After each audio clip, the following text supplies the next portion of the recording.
2002 की फरवरी की ठंडी रात दिल्ली के करीब गाजियाबाद में एक शादी की महफिल सजी हुई थी। शराब, संगीत और कई रसूखदार चेहरे उस शादी का हिस्सा थे। लेकिन उस रात उसी शादी की महफिल से एक नौजवान लड़का गायब हो गया।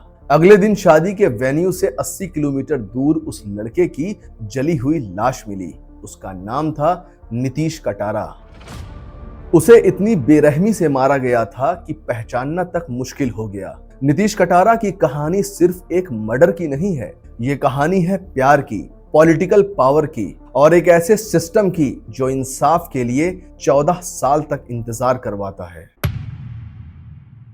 नीतीश कटारा दिल्ली का रहने वाला एक 25 साल का नौजवान, पढ़ा लिखा, स्मार्ट और ईमानदार। उसका सपना था एक अच्छा करियर बनाना। बात 1998 की है। नीतीश गाजियाबाद के institute of management and technology से एमबीए कर रहा था और वहीं उसकी मुलाकात हुई भारती यादव से। लेकिन भारती कोई आम लड़की नहीं थी, वो डीपी यादव उर्फ धर्मपाल यादव की बेटी थी, जो उस समय राज्यसभा के सांसद थे। 90 के दशक में धर्मपाल यादव उत्तर प्रदेश के न सिर्फ एक बाहुबली नेता थे, बल्कि माफिया और हिस्ट्री शीटर भी थे। धर्मपाल नोएडा के सरफाबाद गांव के रहने वाले हैं। एक वक्त था जब धर्मपाल यादव डेयरी चलाते थे, साइकिल से दूध ले जाकर दिल्ली में बेचा करते। लेकिन बाद में किस्मत पलटी और धर्मपाल की राजनीति में एंट्री हो गई और देखते ही देखते लोग धर्मपाल यादव को डीपी यादव के नाम से जानने लगे। उन दिनों डीपी यादव पर 9 murder case, 3 attempt to murder, 2 डकैती,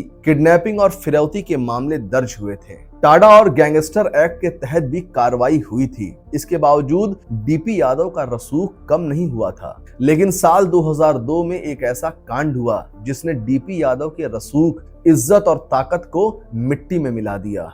दरअसल हुआ यह था कि डीपी यादव की बेटी भारती यादव गाजियाबाद के जिस मैनेजमेंट इंस्टीट्यूट से पढ़ाई कर रही थी, उसी इंस्टीट्यूट से नीतीश कटारा एमबीए कर रहा था। इसी इंस्टीट्यूट में भारती की मुलाकात नीतीश कटारा से हुई और दोनों के बीच दोस्ती हो गई। साल 2000 में पढ़ाई पूरी होने के बाद नीतीश कटारा को दिल्ली के रिलायंस जनरल इंश्योरेंस कंपनी में नौकरी मिल गई। कॉलेज से निकलने के बाद भी दोनों एक दूसरे से मिला करते थे, पब्लिक प्लेस में एक साथ घूमा करते थे। क्योंकि उस वक्त मोबाइल फोन नहीं था, इसलिए दोनों एक दूसरे को कार्ड और चिट्ठियां भेजा करते थे और देखते ही देखते दोनों की दोस्ती प्यार में बदल गई। नीतीश कटारा की फैमिली को उन दोनों के रिश्ते के बारे में पता था। नीतीश की मां नीलम कटारा ने अपने बेटे को कई बार समझाया कि भारती यादव का परिवार न सिर्फ उन लोगों से हैसियत में बड़ा है, बल्कि उनकी जात और बिरादरी भी अलग है। लेकिन नीतीश ने अपनी मां को यकीन दिलाया कि भारती अपने परिवार को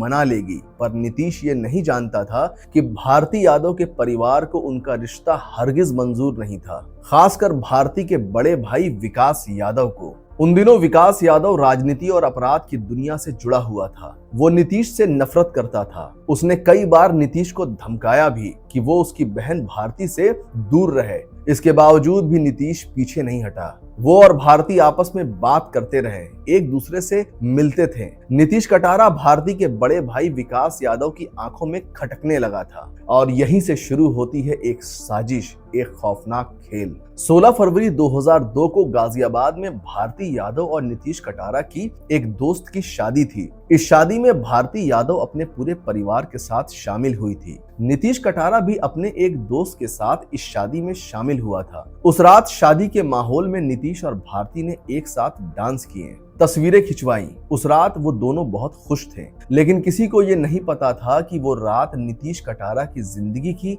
आखिरी रात है। भारती का भाई विकास यादव अपने कजिन विशाल यादव के साथ उस शादी में मौजूद था। दोनों शराब पी रहे थे, लेकिन उनकी निगाहें नीतीश कटारा पर थीं और मन में थी नफरत की आग। आधी रात तकरीबन 12:30 बजे विकास और नीतीश के बीच किसी बात को लेकर बहस हो गई। इसके बाद विकास अपने कजिन विशाल और अपने एक और साथी सुखदेव यादव के साथ नीतीश को टाटा सफारी गाड़ी में बिठाया और आधी रात को अपने साथ लेकर कहीं चले गए। शादी में आखिरी बार नीतीश कटारा को विकास यादव के साथ गाड़ी में जाते हुए देखा गया था। इसके बाद नीतीश का कहीं कुछ पता नहीं चला। काफी समय बीत जाने के बाद भी जब नीतीश शादी में वापस नहीं लौटा लौटा तब नीतीश का एक दोस्त जो उसके साथ शादी में गया था वो आधी रात को ही नीतीश के घर गया और नीतीश की मां को नीतीश के गायब होने की सूचना देता है। नीतीश की मां ने उसी समय भारती को फोन किया, लेकिन भारती ने उन्हें बताया कि वो खुद नीतीश को लेकर परेशान है और पता कर रही है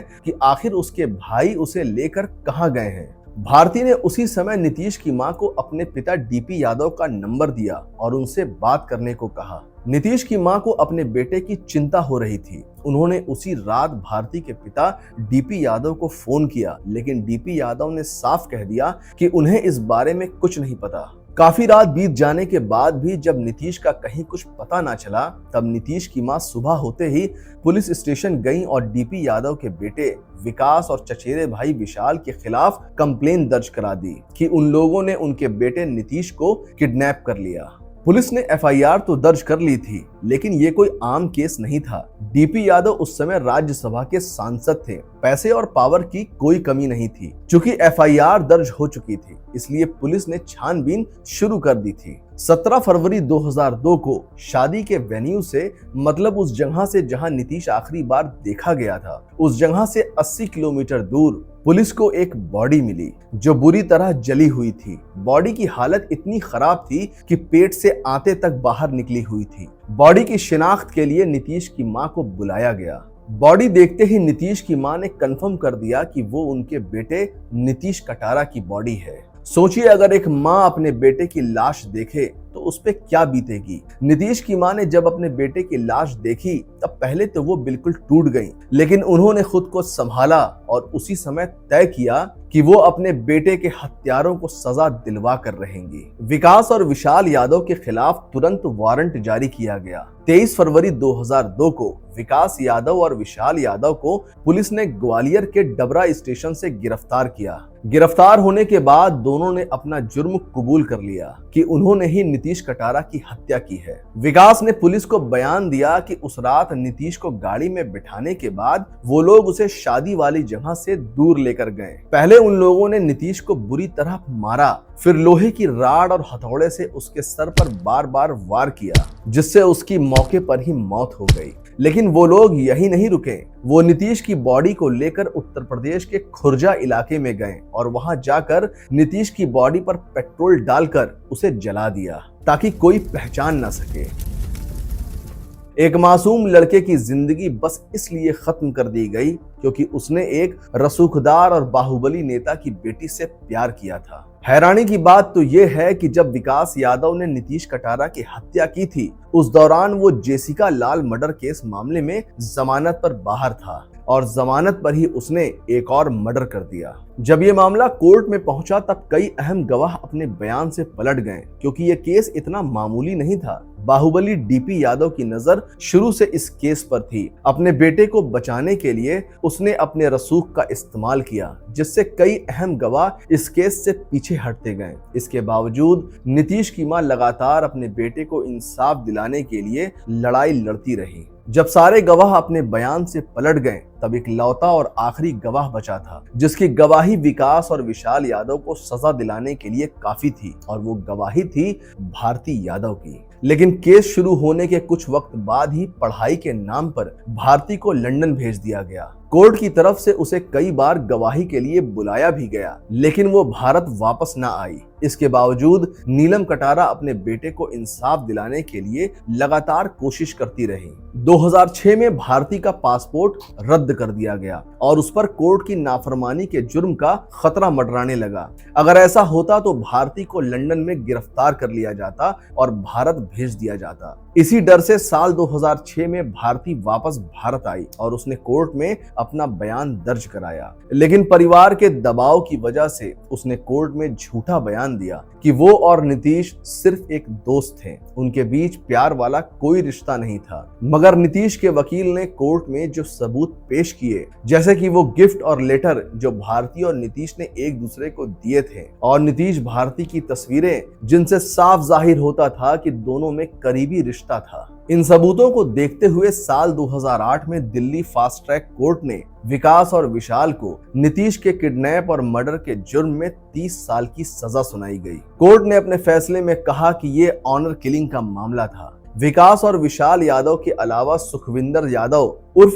पहलवान जो इस हत्या में शामिल था, उसे भी 20 साल की सजा सुनाई गई। इसके बाद यह केस हाई कोर्ट पहुंचा। 2014 में हाई कोर्ट ने विकास और विशाल की सजा को बरकरार रखा। नीलम कटारा इस केस में फांसी की सजा की मांग कर रही थी, लेकिन 3 अक्टूबर 2016 को सुप्रीम कोर्ट ने मौत की सजा देने की अपील को खारिज कर दिया और दोनों की सजा 25 साल कर दी गई। 14 साल बाद एक मां को अपने बेटे के लिए इंसाफ मिला। नीतीश की मां नीलम कटारा ने हमेशा खुलकर मीडिया से बात की, सालों तक कोर्ट में लड़ाई लड़ी, खुद सबूत जुटाए और देश को दिखा दिया कि मां अगर ठान ले तो नेता, गुंडे और सिस्टम कुछ नहीं बिगाड़ सकते। मैं नमन करता हूं उस मां को जिसने अपने बेटे को इंसाफ दिलाने के लिए 14 साल तक लंबा संघर्ष किया। नवंबर 2009 में भारती यादव की शादी एक लोकल बिजनेसमैन से तय हो गई थी। नीतीश कटारा हत्याकांड के बाद भारती यादव के पिता डीपी यादव की राजनीतिक साख और उनका रसूख कम होता चला गया। नीतीश कटारा की कहानी सिर्फ एक मर्डर केस की नहीं है, ये एक सबक है कि प्यार अगर पॉलिटिक्स और पावर से टकरा जाए तो उसकी कीमत मौत बन सकती है, लेकिन अगर एक मां डट कर खड़ी हो जाए तो सबसे ताकतवर लोग भी झुक जाते हैं। अगर आपको ये कहानी छू गई तो वीडियो को लाइक कीजिए, अपनी फैमिली और फ्रेंड्स के साथ शेयर कीजिए, ताकि हर कोई जान सके कि इंसाफ देर से जरूर मिलता है, लेकिन मिलता जरूर है। ऐसी सच्ची और रोंगटे खड़ी कर देने वाली कहानियों के लिए चैनल को सब्सक्राइब करना ना भूलें। बहुत जल्द मुलाकात होगी एक नई कहानी के साथ। तब तक आप सब सावधान रहें, सुरक्षित रहें।